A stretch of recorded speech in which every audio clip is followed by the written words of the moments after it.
Hi friends, అందరూ ఎలా ఉన్నారు? Welcome to our channel vlogs by Vinnu.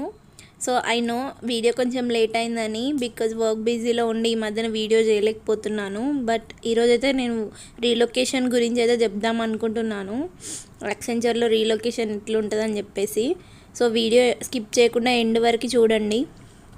So basically relocation అయితే 3 వేస్లో జరుగుతుంది యాక్సెంచర్లో. ఒకటి వచ్చేసి ఫస్ట్ బిఫోర్ ఆన్ బోర్డింగ్ అనమాట. మీరు ఆన్ బోర్డింగ్ అవ్వక ముందు మీరు రిక్వెస్ట్ చేసుకోవాలి.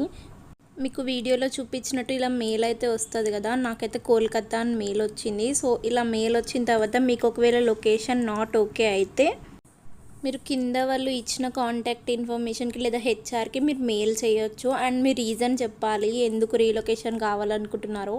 మోస్ట్లీ వాళ్ళైతే హెల్త్ రిలేటెడ్ ఏమైనా ప్రాబ్లమ్స్ ఉంటే దానికైనా, లేకుంటే ఏమైనా ఫ్యామిలీ రిలేటెడ్ ఏదైనా వాళ్ళకి వ్యాలిడ్ అనిపించే రీజన్ ఉంటే మాత్రమే రీలొకేట్ చేస్తారు. సో మీరు ప్రూఫ్స్ కూడా చూపించాల్సి ఉంటుంది. సో అన్నెసెసరీగా బ్లైండ్గా పెట్టకండి రీలొకేషన్ రిక్వెస్ట్ అనేది.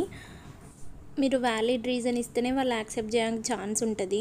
అండ్ సెకండ్ వచ్చేసి మీ ట్రైనింగ్స్ అన్నీ కంప్లీట్ అయిపోయాక, అంటే మీరు బేస్ లొకేషన్కి ఫస్ట్ వాళ్ళు ఇచ్చిన లొకేషన్కి రిపోర్ట్ చేసి అక్కడ ట్రైనింగ్స్ కంప్లీట్ చేయాలి.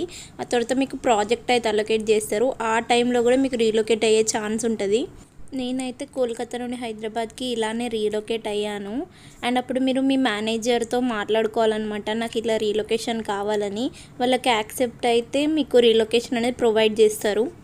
థర్డ్ అండ్ లాస్ట్ వచ్చేసి డిఫాల్ట్ రీలొకేషన్. మీరు ఏం చేసినా చేయకున్నా డైరెక్ట్ 1 ఇయర్ తర్వాత మీకైతే డిఫాల్ట్గా రీలొకేషన్ చేసుకోవడానికి ఛాన్స్ వస్తుంది.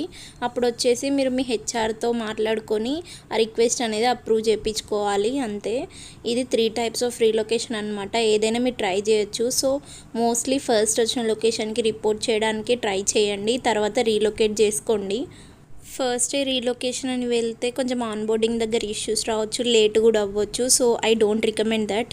సో ఇది ఈరోజు వీడియో రీలొకేషన్ గురించి. ఏమైనా క్వైరీస్ ఉంటే కమెంట్ బాక్స్లో చెప్పండి, నేను రిప్లై ఇస్తాను. అండ్ ఇప్పటివరకు అయితే మొత్తం ప్రాసెస్ గురించే చెప్పాను, కానీ ఎలా ప్రిపేర్ అవ్వాలో ఏం చెప్పలేదు. సో నెక్స్ట్ వీడియోస్ దానిపైనే చేస్తాను. ఛానల్ని సపోర్ట్ చేయండి అండ్ సబ్స్క్రైబ్ చేసుకోండి. అలాగే వీడియోని లైక్, షేర్ అండ్ సబ్స్క్రైబ్ చేయండి. బెల్ ఐకాన్ కూడా క్లిక్ చేయండి. Thank you.